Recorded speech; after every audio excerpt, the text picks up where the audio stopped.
Before I start the day here, I just want to read you a comment on the video I posted yesterday on requeening hives. Marcel just sent me a message. How do you select for queen longevity if you don't let your queen stand the test of time? That comment is spot on. That's exactly the point. Queen replacement is a management issue that varies from operation to operation. I'll roughly change out, probably 50% of my hives will go into winter with fresh queens. And the way I determine that is knowing the condition of my hive stock. And the way you do that is through assessments.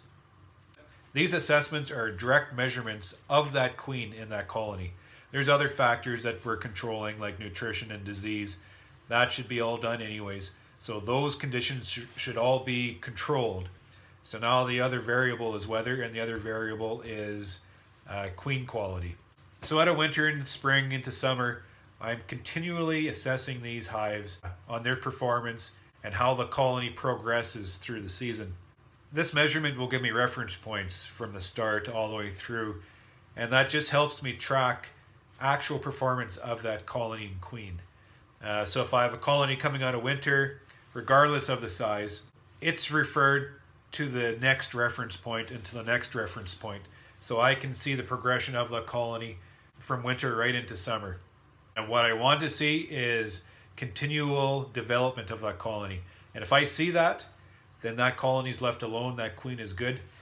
But if I don't see progression, if I don't see any sense of excellence in that colony, I'll focus that colony on queen replacement. So I use that bee resource to build my queens for the next year.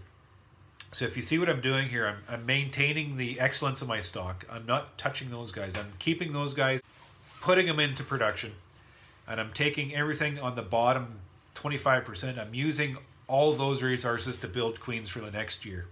And by doing that, I can cycle these fresh queens made in my operation and keep my stock fresh. Okay? By using those assessments, by measuring the capability and the quality of those hives, and by promoting that, that's what I'm looking for when I'm going around looking for breeders.